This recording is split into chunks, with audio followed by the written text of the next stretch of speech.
Segunda Epístola de Paulo aos Coríntios, capítulo 2, a partir do versículo 12.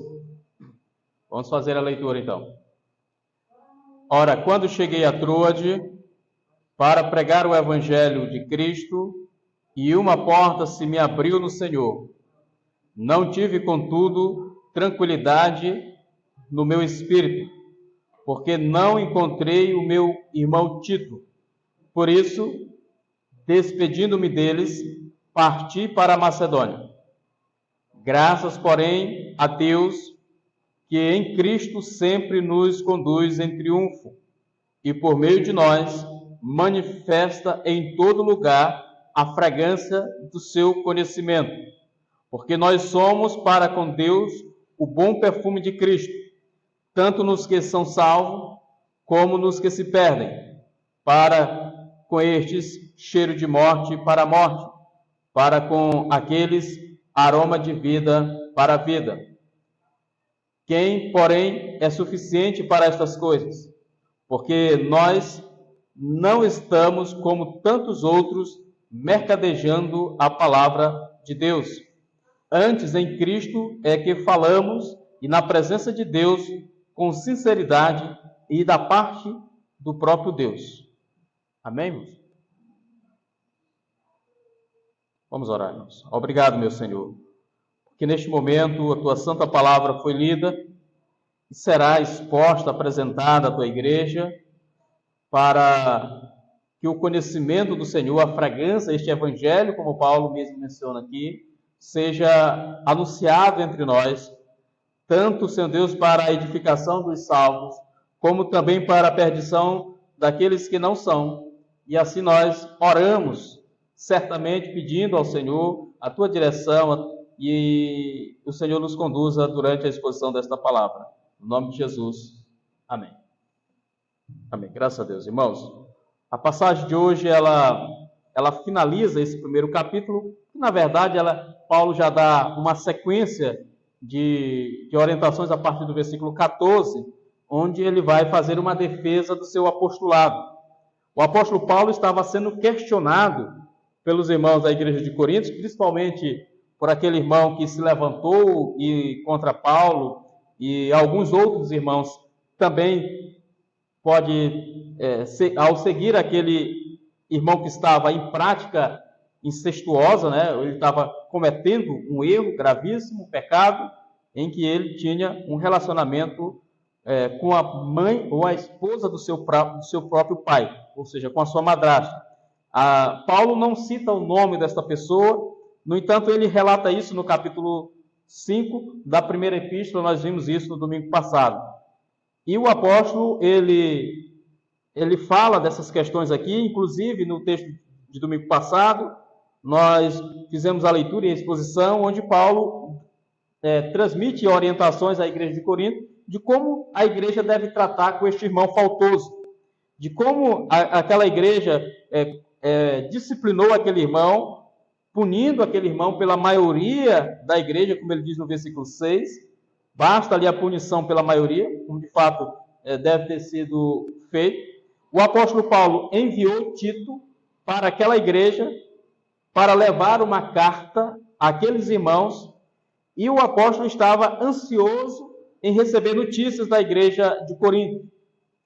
Paulo estava na cidade de Éfeso, quando ele estava escrevendo essa carta, essa segunda epístola aos Coríntios.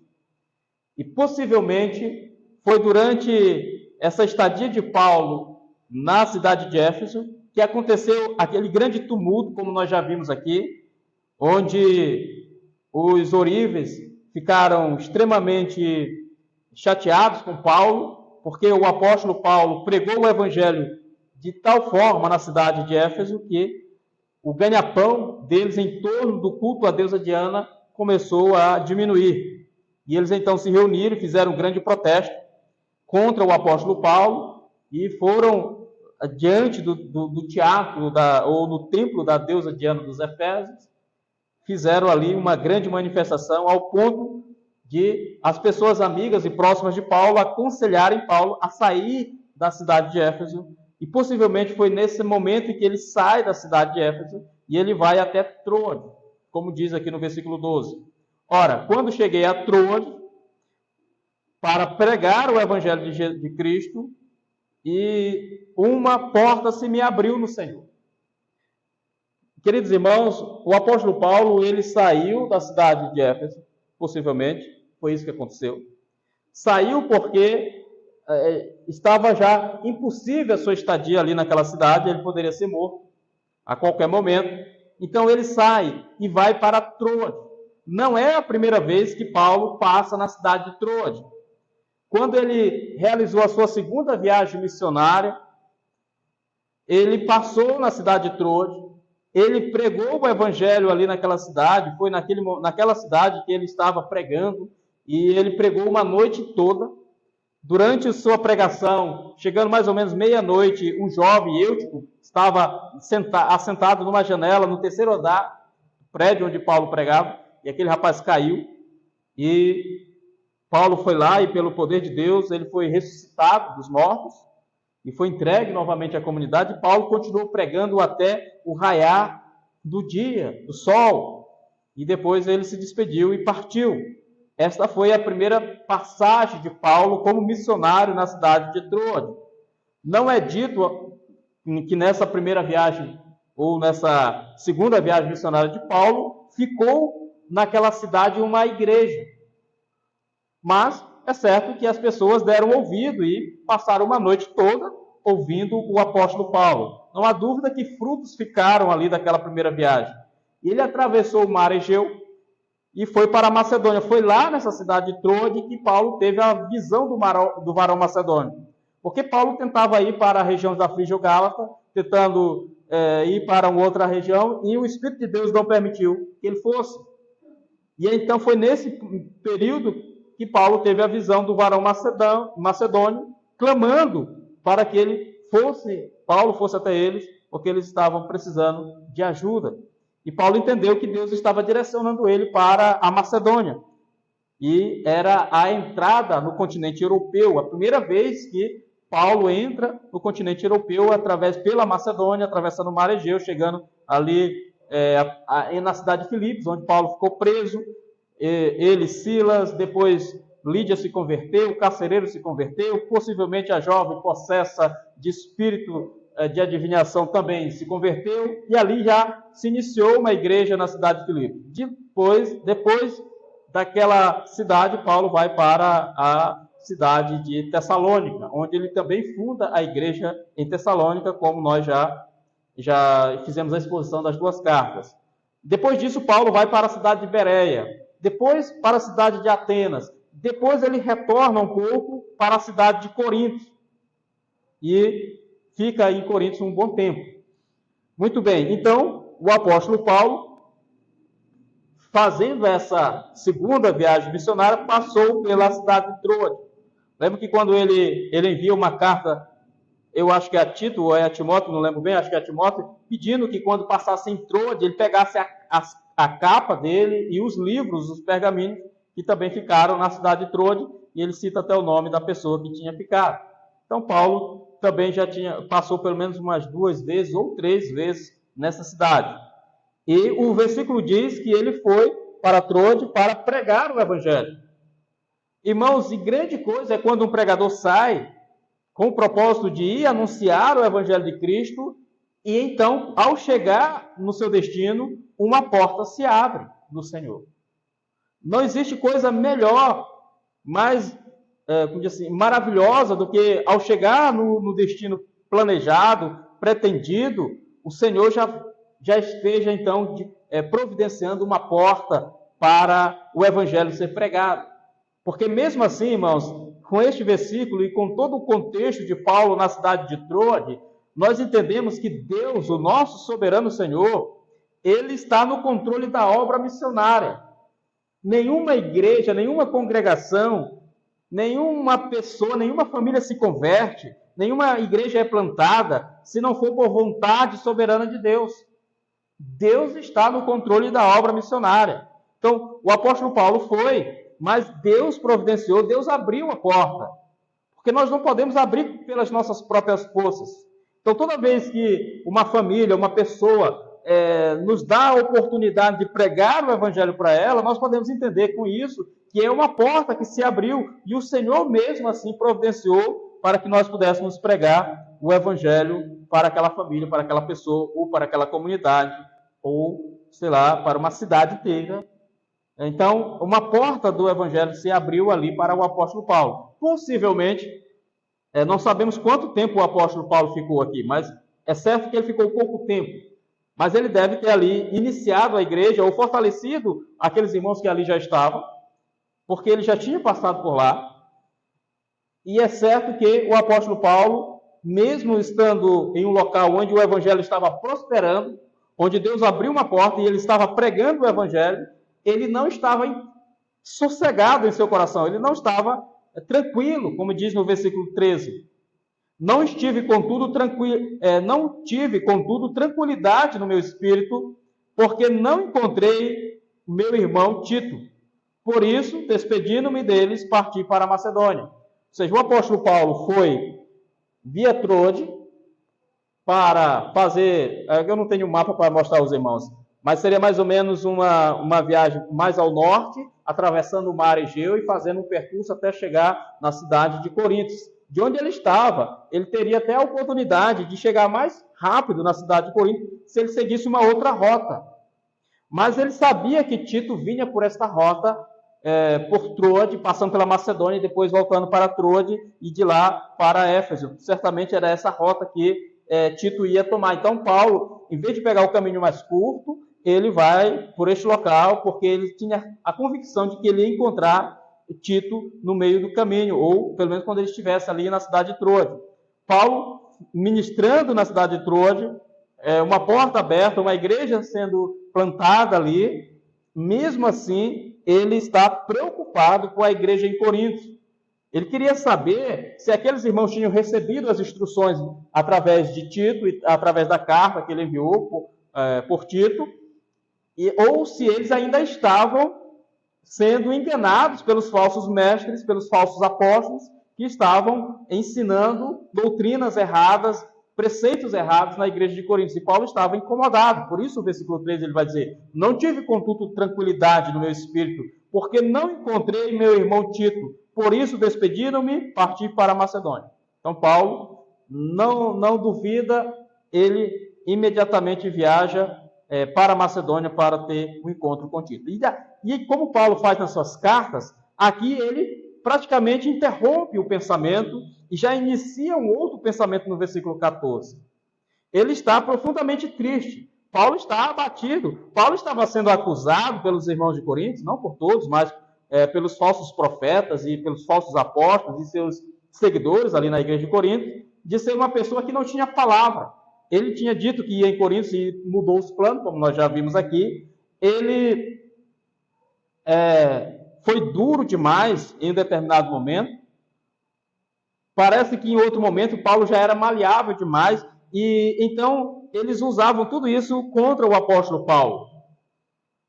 E o apóstolo Paulo estava incomodado com aquela situação em Corinto. Ele queria resolver isso o mais rápido possível. Paulo estava ansioso para resolver essa situação em Corinto. Então, abruptamente, Paulo interrompe o pensamento. Nós sabemos que no capítulo 7 dessa mesma carta, Paulo recebe Tito. Veja, o versículo 5, capítulo 7, versículo 5. Porque chegando nós à Macedônia, vê?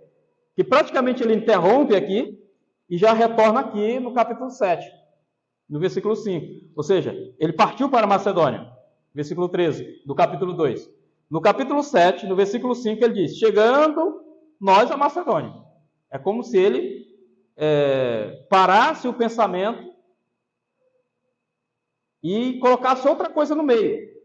No meio termo, o que Paulo vai tratar a partir de agora, do versículo 14, do capítulo 2, do versículo 14 em diante, é uma defesa do seu apostolado.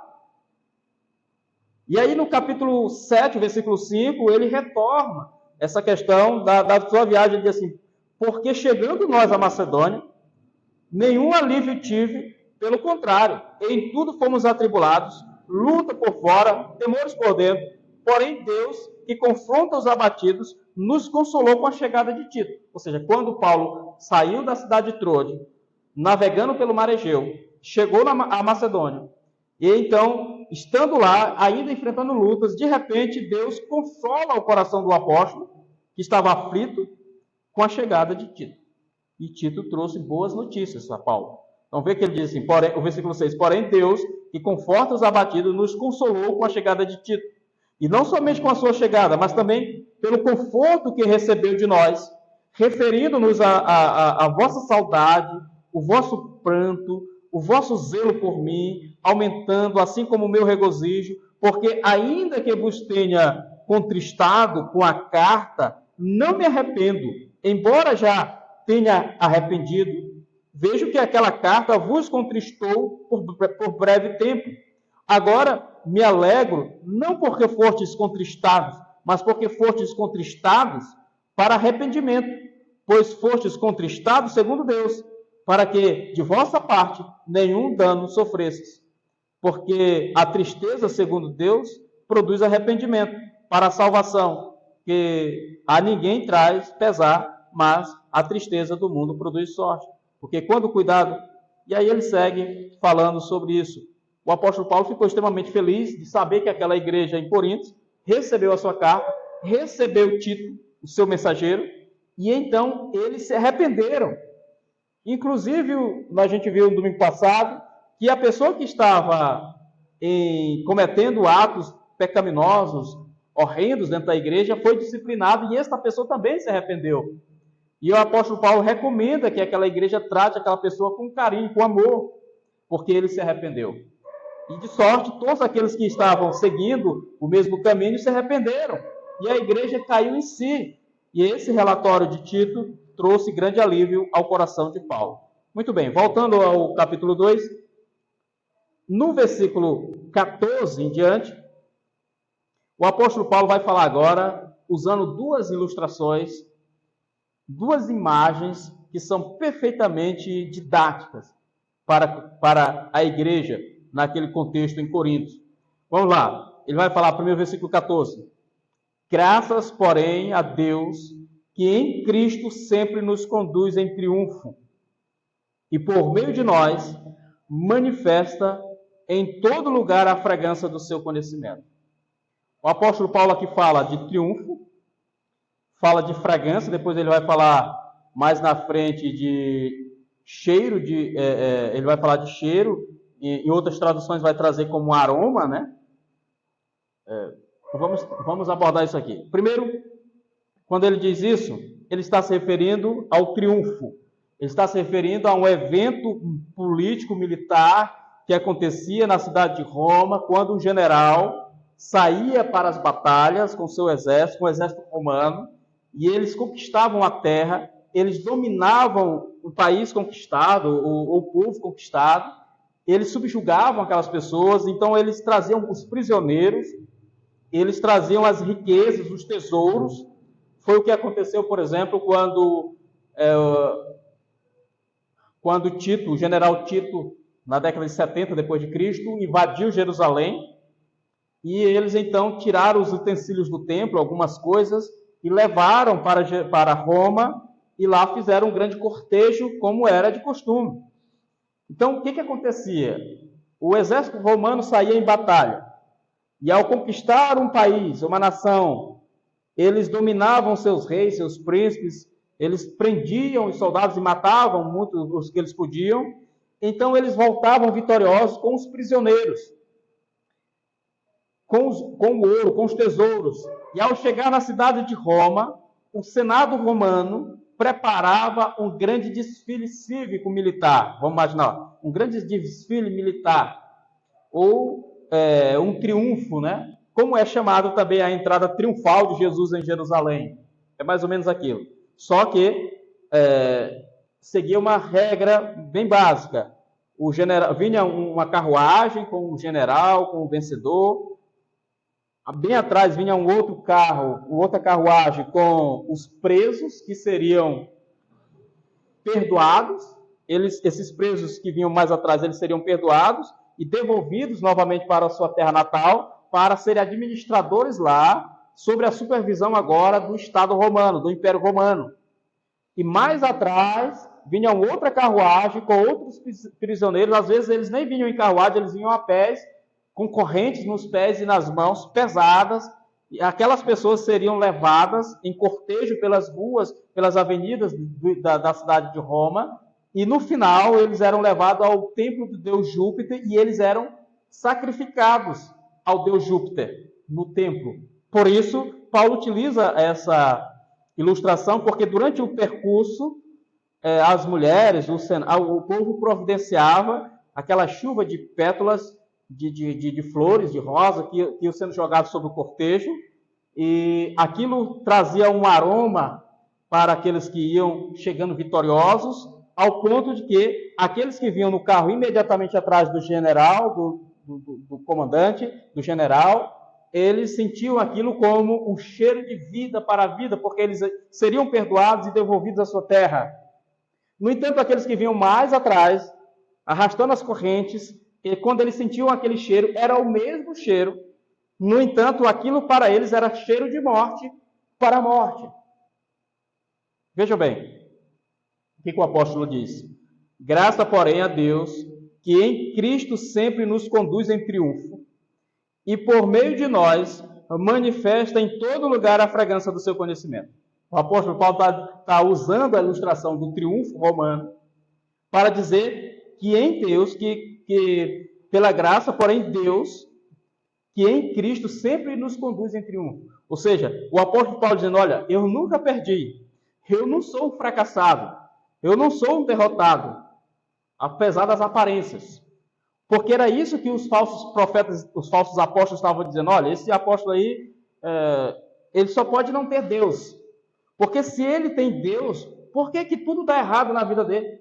Porque todo lugar que ele chega, ele não demora, logo ele é expulso, logo ele é preso, ele é jogado do penhasco, ele leva 40 chibatadas menos um, ele é acorrentado. Se a gente for ver aqui o currículo que Paulo estabelece mais na frente, capítulo 11, se não falha a memória, é extenso de prisões, de açoites, de naufrágios. Então, olhando o currículo de Paulo, as pessoas poderiam dizer facilmente, como se diz no dia de hoje, só pode ter alguma coisa errada com este homem, porque tudo dá errado o que ele faz, nada dá certo. Vê, ele prega e ninguém obedece, as pessoas estão aí, ele passou um tempo aí em Corinto e a igreja ainda está desse jeito, as pessoas não se corrigiram ainda. Então Paulo está dizendo o seguinte, olha, não é bem assim não. Deus sempre nos conduziu em triunfo por meio de nós. Por meio de nós, manifesta em todo lugar a fragrância do seu conhecimento. Onde nós chegamos, nós pregamos o Evangelho. A fragrância do conhecimento se faz sentir, tanto pelos que creem, como por aqueles que não creem. Toda vez que nós pregamos o Evangelho, Paulo está dizendo, essa é a ideia de Paulo, nós anunciamos o Evangelho, o conhecimento de Deus é manifesto. Os que creem é como cheiro de vida para a vida. Mas para os que não creem, é cheiro de morte para a morte. E o propósito da palavra de Deus se cumpriu. A palavra nunca volta vazia. É isso que o profeta Isaías vai dizer. A palavra de Deus sempre cumpre o seu propósito pré-determinado. Ou seja, para amolecer o coração do homem, ou seja, para endurecer mais ainda. O mesmo sol que amolece a cera é o que endurece o barro. É o mesmo sol. A mesma luz que abre os olhos de alguns, cega outros. Jesus vai dizer que eu sou a luz do mundo. Então, Jesus sendo a luz para a sua igreja, para o seu povo, mas aos demais, essa luz, ela ofusca, ela cega. Jesus é a pedra de salvação, é a pedra angular, é a pedra principal para os que creem. Mas para os demais, os que não creem, os reprovados, é pedra de tropeço. Pedro vai dizer isso na sua carta. Então, mesmo o evangelho que salva, é o mesmo que condena. Não tem meio termo. Meus irmãos, então, essa passagem, ela é extremamente didática, porque ela traz ilustrações poderosas para ensinar isso a nós. Veja o que ele diz no versículo 15. Porque nós somos para com Deus o bom perfume de Cristo. Nós, os que creem, a igreja, o apóstolo Paulo naqueles dias e os demais. E nós que estamos aqui anunciando, nós somos o bom perfume de Cristo. Irmãos, nós somos o perfume de Cristo. Alguém poderia dizer, nós somos o perfume de Cristo. Não, nós somos o bom perfume de Cristo. Não é um perfume qualquer. É o bom perfume de Cristo. E este mesmo perfume, alguém pode sentir e achar maravilhoso e gostar. Olha que maravilha, que cheiro maravilhoso. Outro pode sentir o mesmo perfume e dizer que nojo. Não gostei.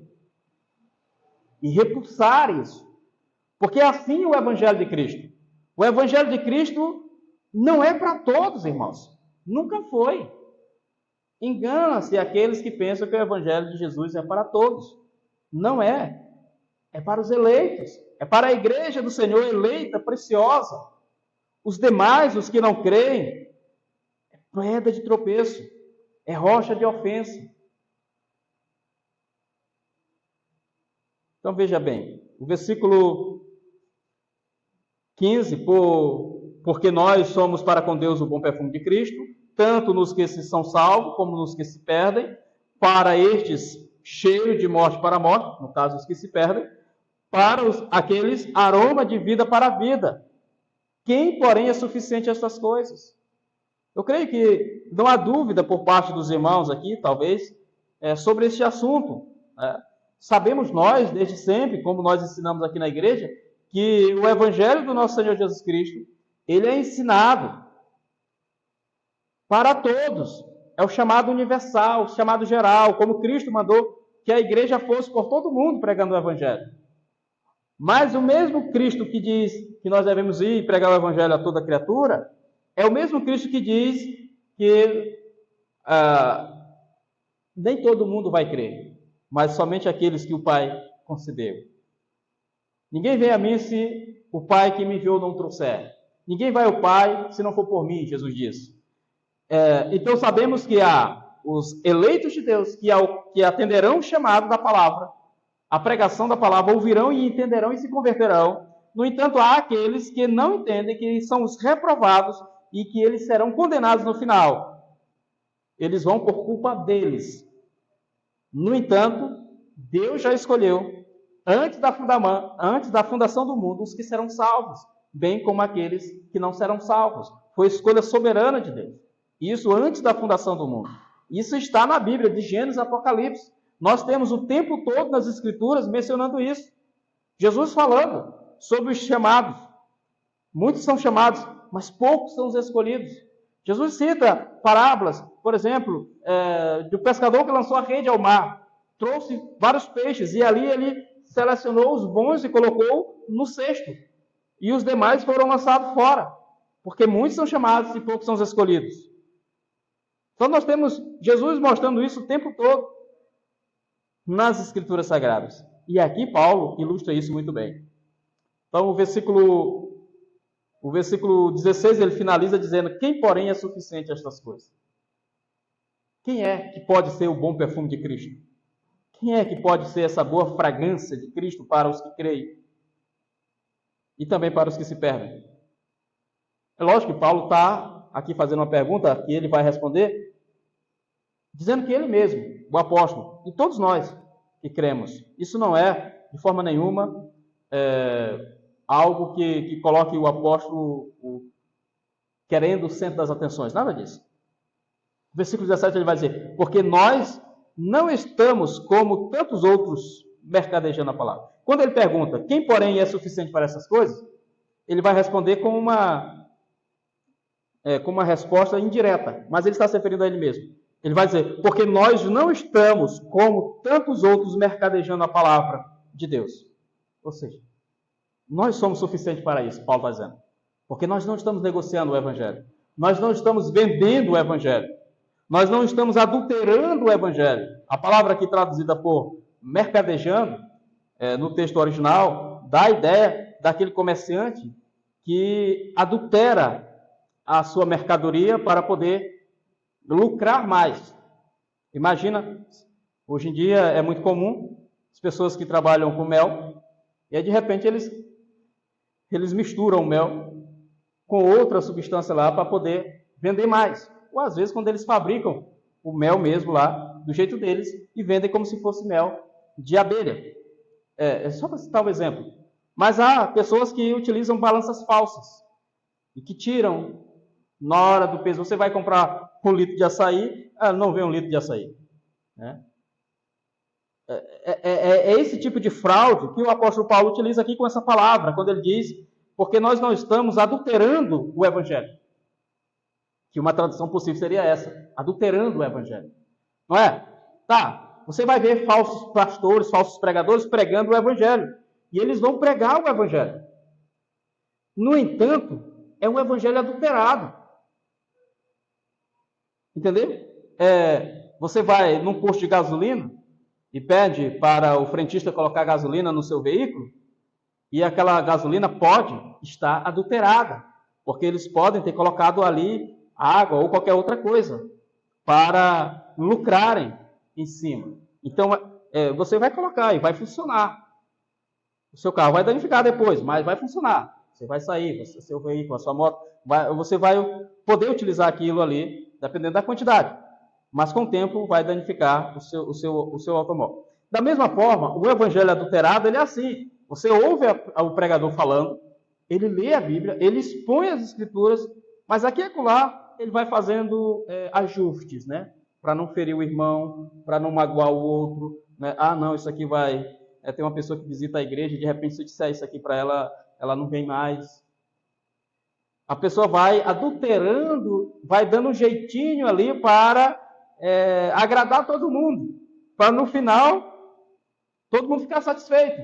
E eu sempre digo isso aos irmãos, que quando o evangelho agrada a todos, é porque tem alguma coisa errada. Porque o evangelho não agrada a todos. E o próprio evangelho diz isso. O evangelho, ele é a palavra de Deus, mais penetrante do que uma espada de 2 gumes. Ao ponto de dividir o indivisível. Ou seja, quando você vê um pregador e que ele acaba sendo uma unanimidade, que todo mundo gosta dele, irmãos, está tudo errado. Não está só metade errado, não. Está tudo errado. Porque nem Cristo agradou a todos. Nem o Filho de Deus agradou a todos. O apóstolo Paulo nem se fala. O maior de todos os pregadores depois de Cristo. O maior plantador de igreja, o maior apóstolo, não agradou. Inclusive, ele está sofrendo com essa igreja de Corinto. Porque tinha pessoas ali que estavam odiando o apóstolo Paulo. Mesmo. Tá? Então, quando ele diz, quem porém é suficiente para estas coisas, ele vai responder, logicamente, de forma indireta, dizendo que ele mesmo, a igreja, nós. Porque nós porque não estamos, como tantos outros, mercadejando a palavra de Deus. Antes, em Cristo, é que falamos na presença de Deus, com sinceridade, da parte do próprio Deus. Ou seja, nós anunciamos aquilo que nós recebemos, a palavra de Deus, o evangelho de Jesus Cristo. O que Deus requer dos seus ministros é que eles sejam encontrados fiéis. Não é requerido, irmãos, da igreja, do pastor da igreja, que ele apresente uma eficiência numérica, por exemplo. Porque muitos estavam acusando o apóstolo Paulo, talvez nesses dias, porque, olha, já que ele é um apóstolo, se ele é um apóstolo, porque o apostolado de Paulo estava em dúvida. Por que quando ele prega, em vez de atrair as pessoas fazem se afastar mais dele ainda? E aí Paulo vai justificar, olha, nós não estamos negociando o evangelho, nós não estamos vendendo, nós não estamos adulterando o evangelho, nós nos mantemos fiéis à pregação do evangelho. Porque antes em Cristo é que falamos da presença de Deus com sinceridade. A palavra sinceridade aqui pode ser entendida como uma palavra sem cera, sem máscara, de verdade, tá? E da parte do próprio Deus. Então é isso que nós recebemos, é isso que nós transmitimos, a fidelidade na pregação da palavra. Então, não é a quantidade de membros da igreja que vai autenticar se o ministério está sendo bem feito ou não. Mas é a fidelidade na pregação e a fidelidade da congregação em ouvir e guardar aquilo que é ensinado. É isso que vai se pesar na presença de Deus. Tá? Há uns anos atrás, quando ainda não tinha essa compreensão, há bastante tempo atrás, quando eu iniciei, eu tinha essa preocupação.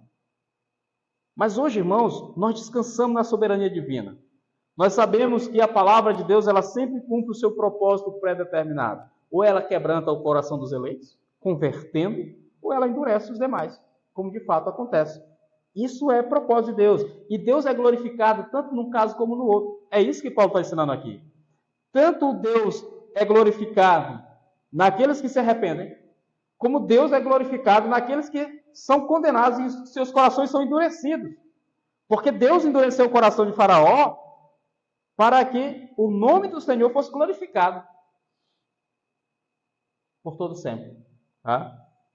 Então, meus irmãos, essas são as lições. Nós podemos extrair aqui diversas lições, mas eu quero destacar essa, mostrando aos irmãos que a quantidade de pessoas nem sempre é o resultado da fidelidade. Eu não estou dizendo que a igreja verdadeira de Cristo, ela não cresce em número, ela cresce sim em número.